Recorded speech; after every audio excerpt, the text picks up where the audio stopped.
Balaji math and science hub में आप सभी लोगों का स्वागत है।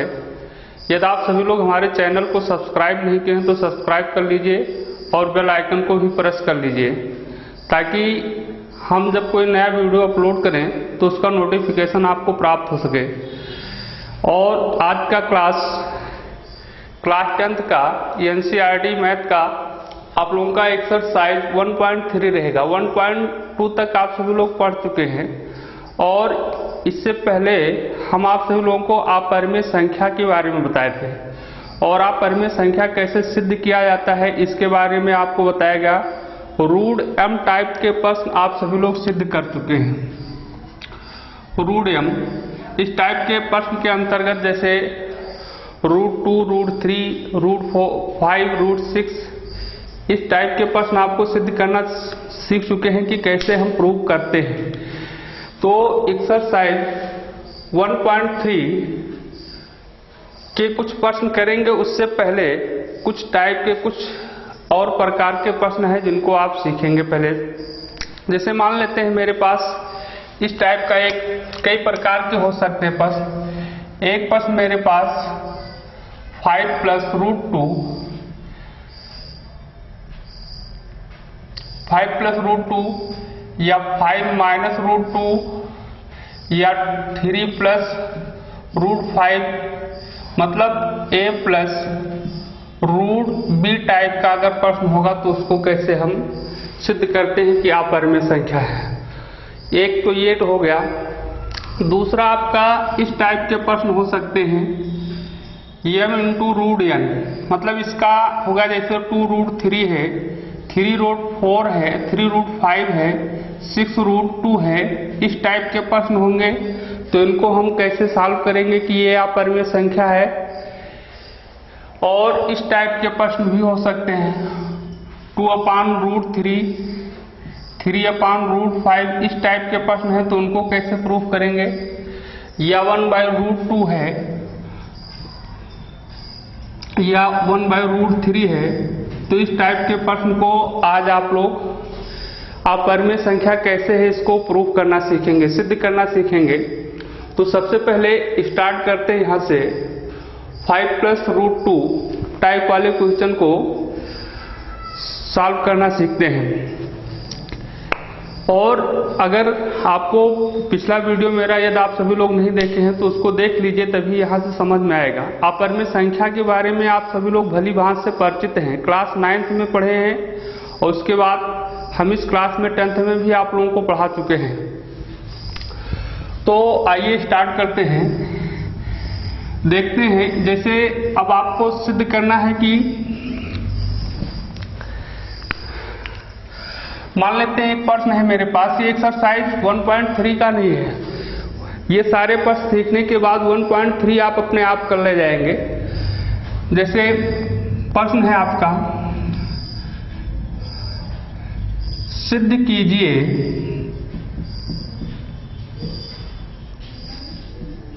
कि 5 प्लस रूट 3 एक अपरिमेय संख्या है।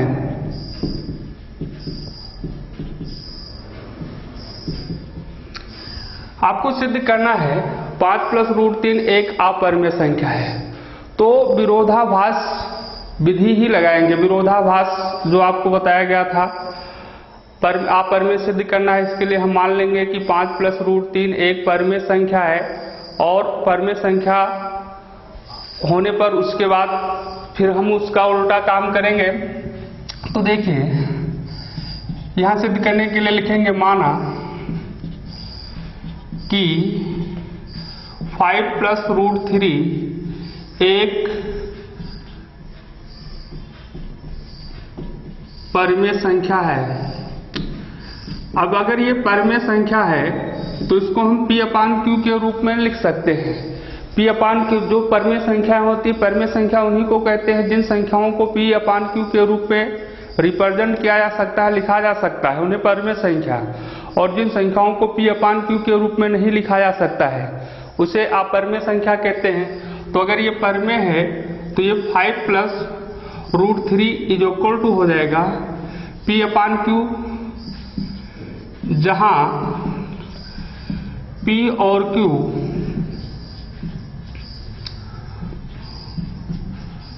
कोई दो धन पूर्णांक हैं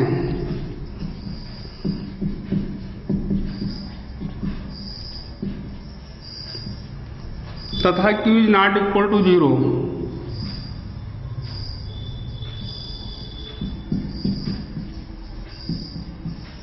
Q is not equal to 0 मतलब Q 0 नहीं है।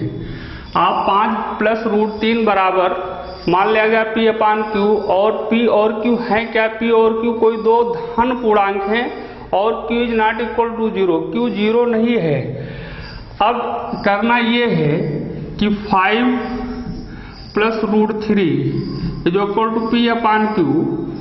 अब आपको सिद्ध करने के लिए करना ये है कि रूट वाले पद को एक पक्ष में और बिना रूट वाले पद को एक पक्ष में ले जाओ, मतलब 5 को उस साइड मतलब दाएं पक्ष में ले जाना है राइट साइड में, और रूट 3 को इसी में रखना है बाएं पक्ष में। तो रूट 3 इज इक्वल टू हो जाएगा P अपान Q माइनस 5, इधर वहां जाएगा माइनस 5, तो रूट 3 इज इक्वल टू हो जाएगा P माइनस 5Q, इस Q से 5 में मल्टीप्लाई कर दिया गया और अपान हो गया Q। अब इसको हम समीकरण नंबर फर्स्ट मान लेते हैं। अब यहां पर आपको ध्यान देने की बात है, मिला मुझे संबंध रूट 3 जो equal to P minus 5Q upon Q। अब रूट 3 को ये समीकरण का फर्स्ट का आपका बाया पक्ष है और P minus 5Q upon Q आपका दाया पक्ष है। तो इसमें ये देखना है P को मैंने पूर्णांक माना और Q को पूर्णांक माना, तो P तो पूर्णांक है, 5Q में Q पूर्णांक है और 5 भी पूर्णांक है, तो 5 और Q दोनों पूर्णांक है, 5 भी पूर्णांक है और Q भी पूर्णांक है। तो दो पूर्णांकों का जो गुणनफल होता है, गुणनफल जिन दो पूर्णांक को अगर मल्टीप्लाई कर दिया जाए तो गुणनफल जो होगा वो भी पूर्णांक होगा। छोटी क्लास में आप पढ़े हैं कि दो पूर्णांकों का गुणनफल सदैव पूर्णांक होता है। तो 5Q भी पूर्णांक है और नीचे हर में जो डिनोमिनेटर में लिखा है Q, ये तो पूर्णांक है। तो P माइनस 5Q और P माइनस 5Q पूर्णांक है या नहीं? तो एक पूर्णांक में से दूसरे पूर्णांक को घटाओगे तो पूर्णांक ही मिलेगा, मतलब आपका P माइनस 5Q भी पूर्णांक है और Q तो पूर्णांक है ही ऑलरेडी।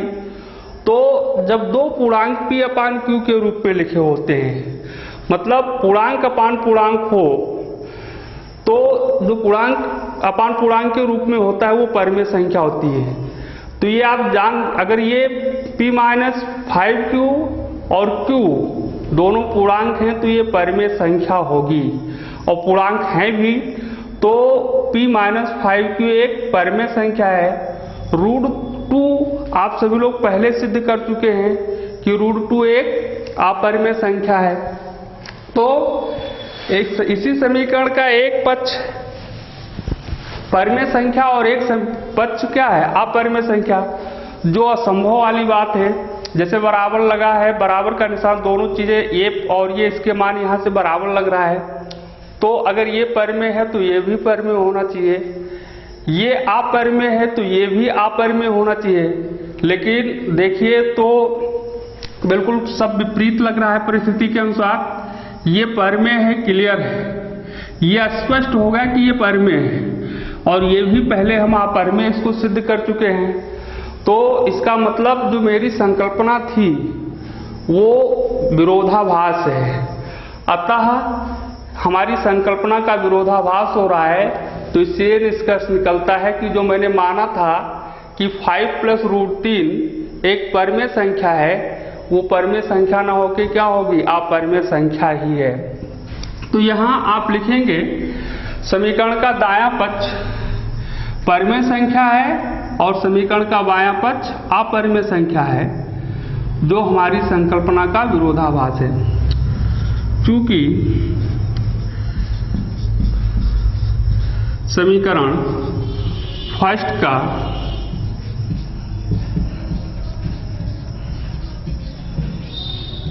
दायां पक्ष एक परिमेय संख्या है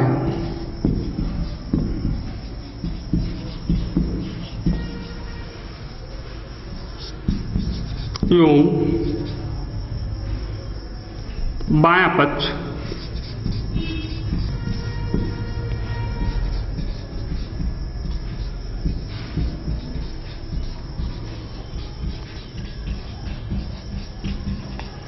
अपरिमेय संख्या है। जो हमारी संकल्पना का विरोधाभास है।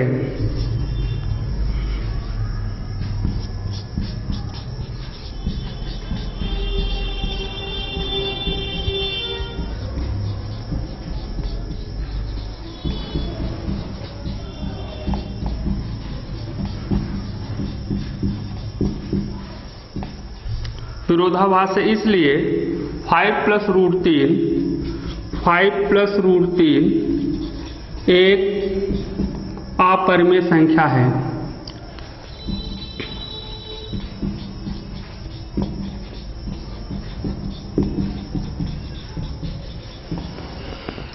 इस टाइप के प्रश्न आप सभी लोग इसी प्रकार से सिद्ध कर सकते हैं।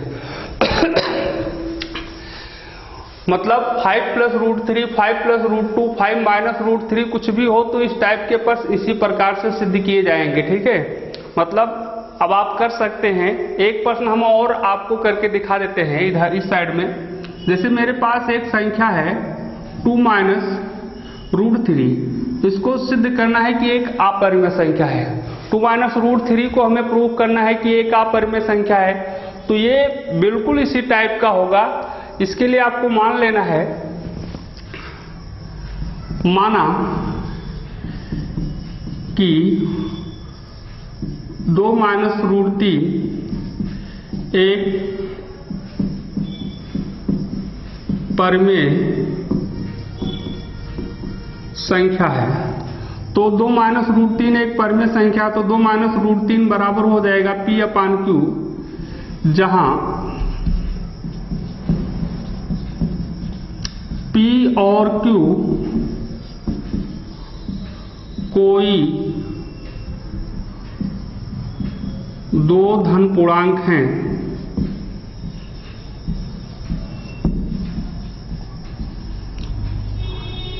एवं Q ≠ 0।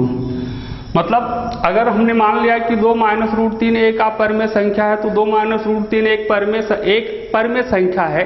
अगर एक परिमेय संख्या है तो वो P/Q के रूप में होगी, क्योंकि प्रत्येक परिमेय संख्या को P/Q के रूप में लिखा जा सकता है।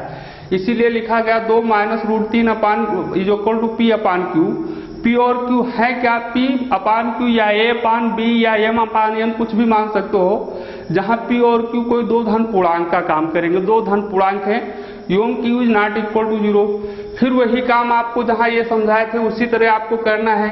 रूट वाले पद को बाएं पक्ष में रखिए, बाकी शेष जो बचे उसको दाएं पक्ष में ले जाइए।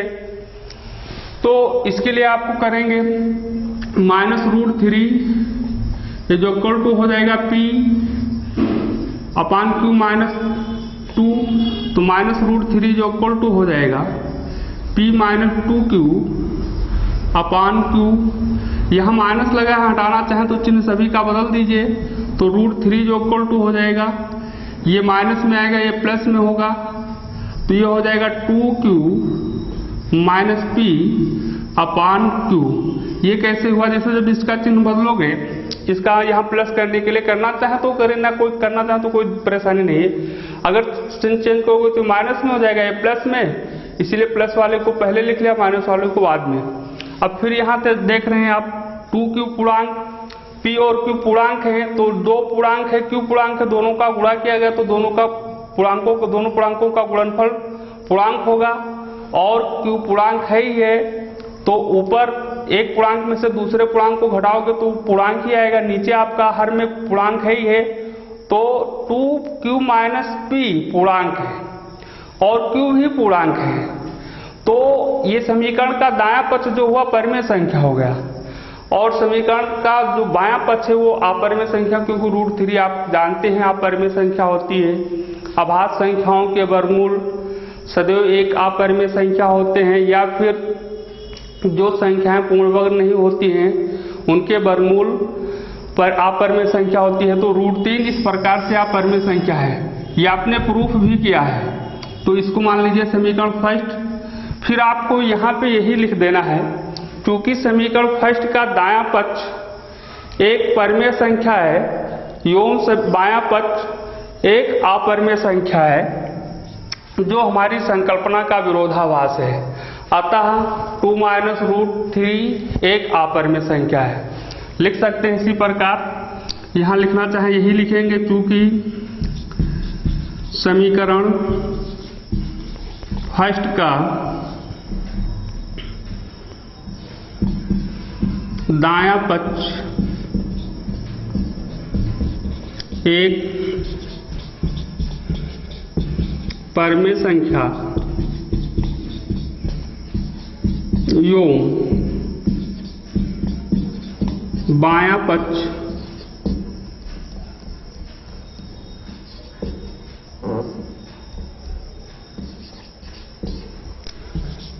एक अपरिमेय संख्या है, जो हमारी संकल्पना का विरोधाभास है।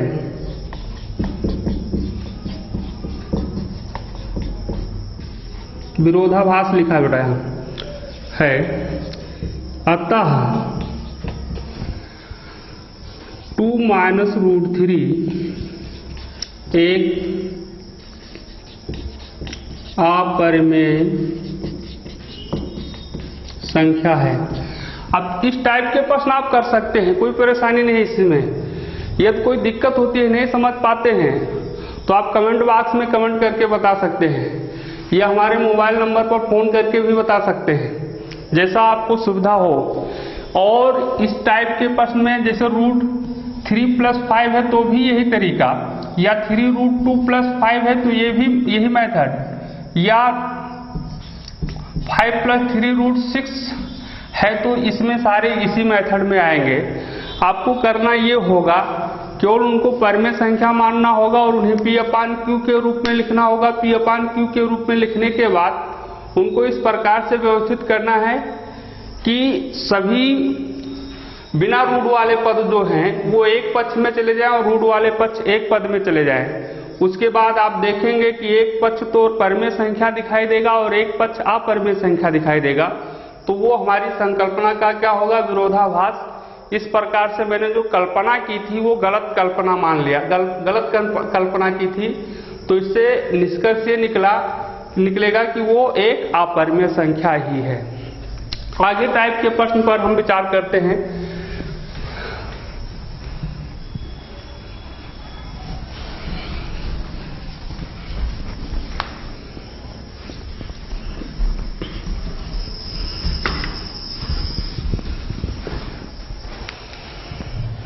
आगे इस टाइप का प्रश्न लेते हैं, जैसे m√n वाला।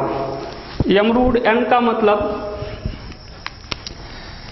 जैसे मान लेते हैं कोई प्रश्न इस टाइप का है, 2√5 या 3√2 या 6√7 या 5√11, इस टाइप के प्रश्न होंगे तो इनको इसी मेथड, ये भी प्रूफ करने का यही तरीका है।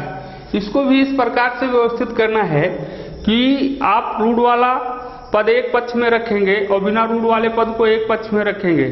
उसके बाद देखेंगे तो आपको एक पक्ष आपको परिमेय संख्या मिलेगी और एक पक्ष अपरिमेय संख्या मिलेगी, जो हमारी संकल्पना का विरोधाभास होगा। तो यहां भी हम इसको लेके चलते हैं।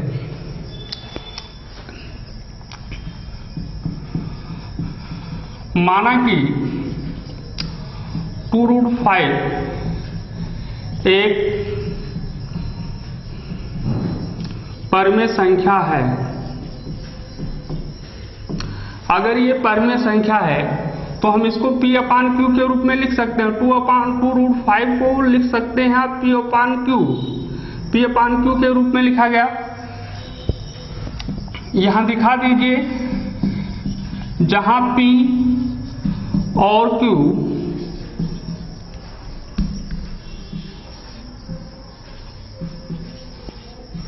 कोई धन पूर्णांक है यों Q is not equal to 0। अब P और Q आपने क्या माना कि 2√5 एक परमेय संख्या है, तो परमेय संख्या है तो उसको हम P/Q के रूप में लिख ही सकते हैं, इसीलिए लिखा गया 2√5 इज इक्वल टू P/Q।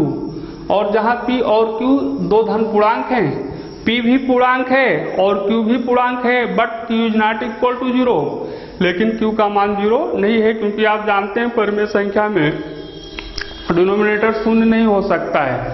अगर किसी परमेय संख्या का डिनोमिनेटर शून्य है तो परमेय संख्या हो ही नहीं सकती है।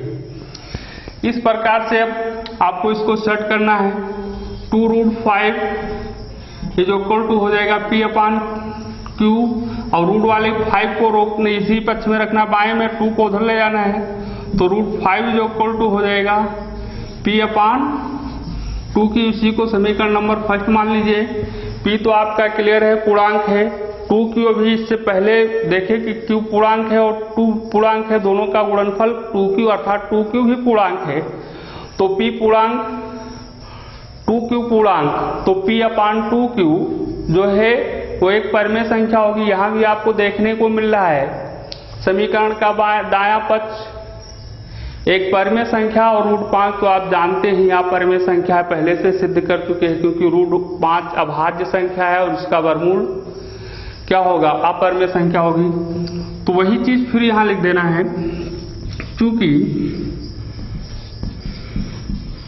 समीकरण फर्स्ट का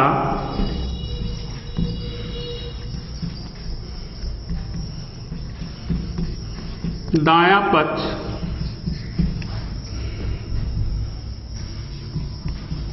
एक परमेय संख्या है, जबकि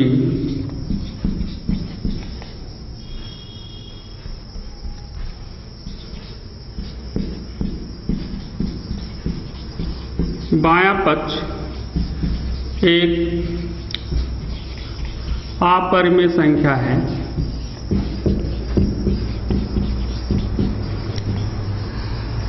जानते हैं जैसे बराबर √5 इज इक्वल टू P/2Q लिखा हुआ है, तो √5 अपरमेय आप देख रहे हैं कि अपरमेय है, क्योंकि पहले से प्रूव किया गया। √5 के बारे में बताया गया कि √5 एक अपरमेय संख्या होती है, और P/2Q परमेय है, क्योंकि दोनों पूर्णांक हैं, अंश भी पूर्णांक हर भी पूर्णांक, तो परमेय है। अब ऐसा नहीं हो सकता है कहीं पर कि एक ही समीकरण का एक पक्ष परमेय हो जाए और एक अपरमेय, बराबर है, दोनों सेम है, इक्वल का निशान लगा तो दोनों के मान बराबर होने चाहिए, इसका मतलब दोनों के मान बराबर हैं, तो ये परमेय और ये अपरमेय संभव नहीं है। मतलब समीकरण फर्स्ट का दायां पक्ष एक परमेय संख्या है और बायां पक्ष एक अपरमेय संख्या है, जो असंभव है। या तो दोनों पक्ष परमेय संख्या होना चाहिए या तो दोनों पक्ष अपरमेय संख्या होना चाहिए, जो इसलिए जो मैंने माना वो गलत माना। यहां लिखिए, जो हमारी संकल्पना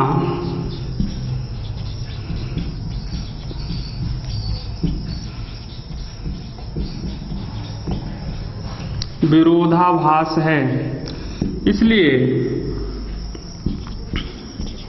2√5 एक अपरमेय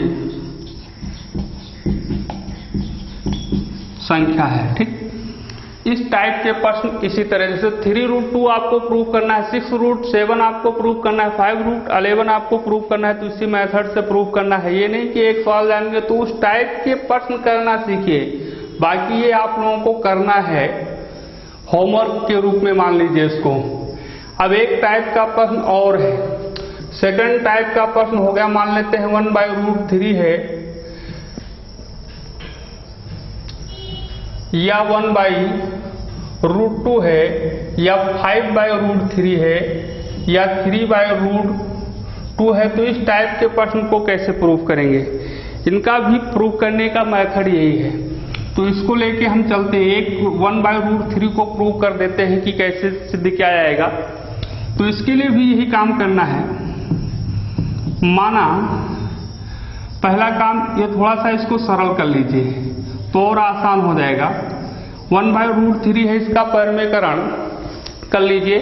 √3 से अंश और हर में मल्टीप्लाई करा दीजिए। √3 से √3, तो इसका जब मल्टीप्लाई करोगे तो 1 से √3 का मल्टीप्लाई और √3 का मल्टीप्लाई 3 होगा।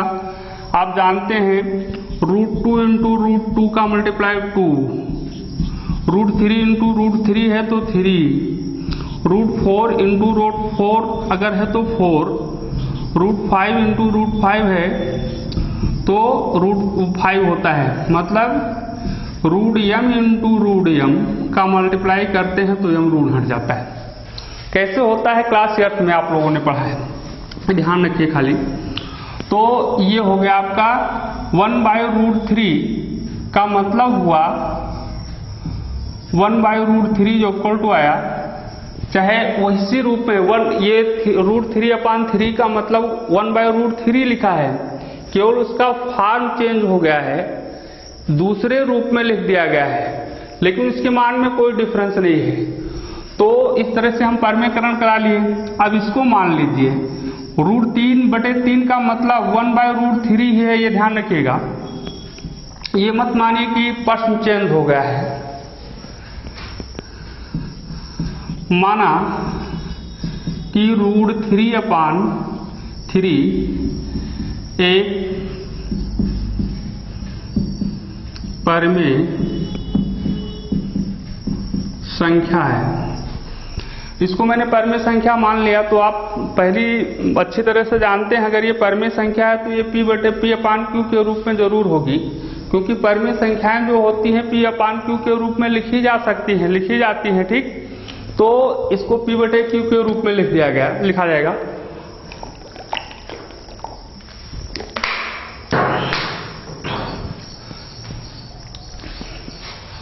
तो आपका ये हो गया √3/3 जो इक्वल टू P/Q। यहां पर भी वही लिख देना है जहां P और Q कोई दो धन पूर्णांक है, but Q is not equal to 0।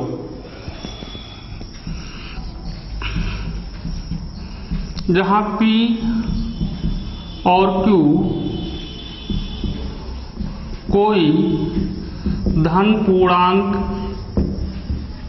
हैं, यों Q is not equal to 0, मतलब Q 0 नहीं है। तो ये बात आपकी क्लियर हो गई, समझ में आ गई। अब इसको भी उसी प्रकार से सेट कीजिए कि एक पक्ष परिमेय संख्या हो जाए, एक पक्ष अपरिमेय संख्या हो जाए। तो इसके लिए आपको करना क्या है, जैसे √3/3 जो इक्वल टू है P/Q, तो √3 को इधर क्रॉस मल्टीप्लाई करा दो, तो क्रॉस मल्टीप्लाई इससे करा लेते हैं, तो √3Q जो इक्वल टू हो जाएगा 3P, तो √3 जो इक्वल टू हो जाएगा 3P/Q। इसको माना मैंने समीकरण नंबर फर्स्ट। फिर आपको देखने के लिए मिल रहा है वही रूप जो आप चाहते थे। समीकरण फर्स्ट का दायां पक्ष 3P/2Q, P पूर्णांक है, 3 पूर्णांक है, दोनों का मल्टीप्लाई किया जाएगा तो 3P भी पूर्णांक है और Q पूर्णांक है, यह तो पूर्णांक अपान पूर्णांक, मतलब 3P/Q एक परिमेय संख्या है। 3P/Q एक परिमेय संख्या है। अगर ये परिमेय संख्या है और ये √3 आप जानते हैं पहले से कि अपरिमेय संख्या है, तो ये संभव वाली बात नहीं है, अर्थात 1/√3 एक अपरिमेय संख्या है। इसी प्रकार 1/√2, 5/√3, 3/√2 या इस टाइप के और तमाम प्रश्न होंगे। यहाँ भी यही लिखेंगे, क्योंकि समीकरण फर्स्ट का दायां पक्ष एक परिमेय संख्या है, यो बायां पक्ष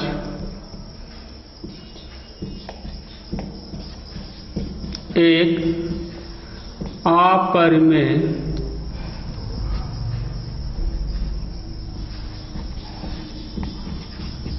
अपरिमेय लिखा हुआ है बेटा संख्या है। अब एक पक्ष परिमेय संख्या और एक पक्ष अपरिमेय संख्या, तो हमारी संकल्पना का विरोधाभास है, नीचे जगह नहीं है तो तब भी लिख देते हैं, कहीं जगह बोर्ड पे दिखाई नहीं दे रहा है, चलो यहां मान लीजिएगा, या यही चीज लिख देना है जो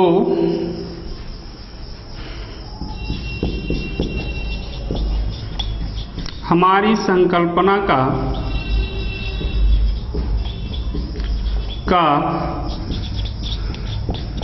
विरोधाभास है, इसलिए 1/√3 एक अपरिमेय संख्या है। इस टाइप के प्रश्न आप कर सकते हैं। अब इसी टाइप के प्रश्न आपको उससे बोर्ड परीक्षा में पूछे जाने हैं, और ये निश्चित है, इससे पहले वाले क्लास में भी मैंने आप सभी लोगों को बताया था कि इस प्रकार के एक प्रश्न जरूर आता है, चाहे 2 मार्क्स में आए या 4 मार्क्स में आए, कि कोई संख्या दी जाएगी और इसे ये प्रूव करना होगा, सिद्ध कीजिए कि एक अपरिमेय संख्या है। तो इसके लिए आप लोगों को इस टॉपिक को विधिवत ढंग से तैयार करना है। अब आप लोग एक्सरसाइज 1.3 के प्रश्न देखेंगे।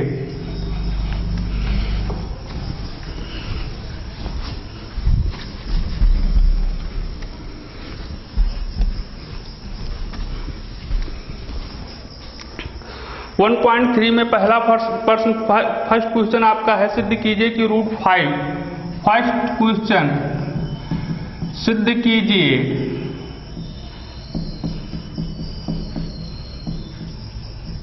कि √5 एक अपरिमेय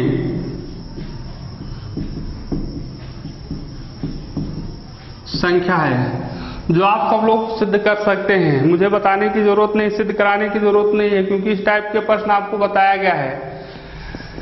सिद्ध कीजिए कि √5 एक परिमेय संख्या है, आप लोगों को करना है, आप बड़े आराम से कर भी ले जाएंगे। सेकंड क्वेश्चन आपका है, सिद्ध कीजिए कि 3+ सिद्ध कीजिए कि 3+ 2√5 एक अपरिमेय संख्या है। इस टाइप के प्रश्न आज ही के क्लास में आप सभी लोग अभी पढ़ चुके हैं। बाकी जो थर्ड क्वेश्चन आपका है, उसमें आपको सिद्ध करना है कि निम्नलिखित संख्याएं अपरिमेय संख्याएं हैं। जैसे फर्स्ट क्वेश्चन आपका 1/√2, सेकंड क्वेश्चन आपका 7√5 और थर्ड क्वेश्चन आपका है 6+√2। थर्ड का जो है, इसमें भी आपको यही प्रूव करना है, सिद्ध कीजिए कि निम्नलिखित संख्याएं एक अपरिमेय संख्या है। एक है 1/√2 और सेकंड पार्ट इसका है, ये फर्स्ट पार्ट हो गया 7 × √5।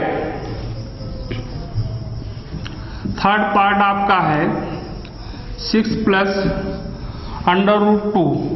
तो इस टाइप के प्रश्न आप अच्छी तरह से समझ गए होंगे। एक्सरसाइज 1.3 कराने की मुझे कोई ज़रूरत नहीं है।